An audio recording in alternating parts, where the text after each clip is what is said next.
এবার শ্রী শ্রীরামকৃষ্ণ কথামৃত পাঠ। শ্রীরামকৃষ্ণ দক্ষিণেশ্বরে ভক্তগৃহে পঞ্চবিংশ পরিচ্ছেদ। পরিচ্ছেদটি দীর্ঘ থাকায় এটিকে কয়েকটি অংশে ভাগ করে পাঠ করব। প্রথম অংশ। আদ্যাশক্তির উপাসনাতেই ব্রহ্মা উপাসনা, ব্রহ্ম শক্তি অভেদ। ঈশান ভাটপাড়ায় গায়ত্রীর প্রচলন করিবেন। গায়ত্রী ব্রহ্মমন্ত্র।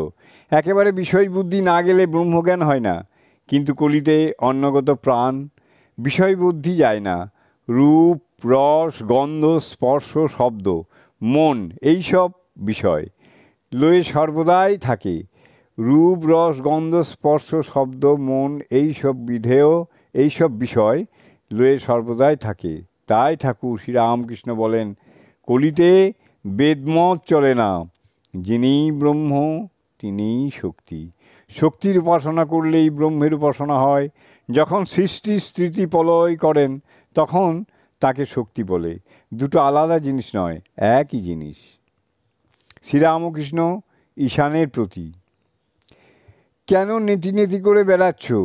ব্রহ্ম সম্বন্ধে কিছুই বলা যায় না। কেবল বলা যায় অস্তি মাত্রম, কেবল রাম। আমরা যা কিছু দেখছি, চিন্তা করছি, সবই সেই আদ্যাশক্তির, সেই চিৎশক্তির ঐশ্বর্য। সৃষ্টি, পালন, সংহার, জীবজগৎ, আবার ধ্যান, ধ্যাতা, ভক্তি, প্রেম, সব তাঁর ঐশ্বর্য। কিন্তু ব্রহ্ম আর শক্তি অভেদ। লঙ্কা থেকে ফিরে আসবার পর হনুমান রামকে স্তব করলেন। বলছেন, হে রাম, তুমি পরব্রহ্ম আর সীতা তোমার শক্তি, কিন্তু তোমরা দুজনে অভেদ। যেমন সর্প ও তার তির্যক গতি। সাপের মতো গতি ভাবতে গেলেই সাপকে ভাবতে হবে, আর সাপকে ভাবলেই সাপের গতি ভাবতে হয়। দুগ্ধ ভাবলেই দুধের বর্ণ ভাবতে হয়, ধবলত্ব।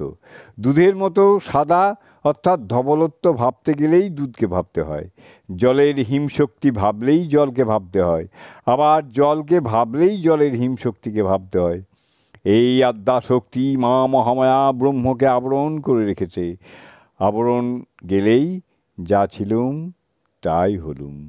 আমি তুমি, তুমি আমি। যতক্ষণ আবরণ রয়েছে ততক্ষণ বেদান্তবাদীদের সোহম অর্থাৎ আমি সেই পরব্রহ্ম একথা ঠিক খাটে না। জলেরই তরঙ্গ, তরঙ্গের কিছু জল নয়।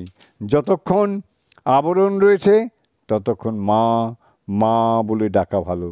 তুমি মা, আমি তোমার সন্তান। তুমি প্রভু, আমি তোমার দাস। সেব্য সেবক ভাবই ভালো। এই দাস ভাব থেকে আবার সব ভাব আসে, শান্ত, সখ্য প্রভৃতি। মনিব যদি দাসকে ভালোবাসে তাহলে আবার তাকে বলে, আয় আমার কাছে বস, তুইও যা আমিও তা। আমি দাস যদি মনিবের কাছে সেধে বসতে চায়, মনিব রাগ করবে না। আদ্যাশক্তি অবতার লীলা ঈশান। হোয়াট ইজ মায়া? বেদ, পুরাণ, তন্ত্রের সমন্বয়। অবতার লীলা, এসব চিৎশক্তির ঐশ্বর্য। যিনি ব্রহ্ম তিনি আবার রাম, কৃষ্ণ, শিব। ঈশান। হরি হর এক ধাতু, কেবল প্রত্যয়ের ভেদ। সকলের হাস্য। রামকৃষ্ণ, হ্যাঁ, এক বই দুই কিছু নাই। বেদেতে বলেছে ওং সচ্চিদানন্দ ব্রহ্ম, পুরাণে বলেছে ওং সচ্চিদানন্দ কৃষ্ণ, আবার তন্ত্রে বলেছে ওং সচ্চিদানন্দ শিব। সেই চিৎশক্তি মহামায়া রূপে সব অজ্ঞান করে রেখেছে। আধ্যাত্ম রামায়ণে আছে, রামকে দর্শন করতে যত ঋষিরা কেবল এই কথাই বলেছে, হে রাম, তোমার ভুবনী মোহিনী মায়ায় মুগ্ধ করো না। তোমার যে ভুবন মোহিনী মায়া, সেই মায়াই যেন মুগ্ধ করো না। ঋষিরা কেবল এই কথাই বলেছেন। ঈশান, এ মায়াটি কি? শ্রীরামকৃষ্ণ, যা কিছু দেখছো, শুনছো, চিন্তা করছো, সবই মায়া। এক কথায় বলতে গেলে কামিনী কাঞ্চনী মায়ার আবরণ।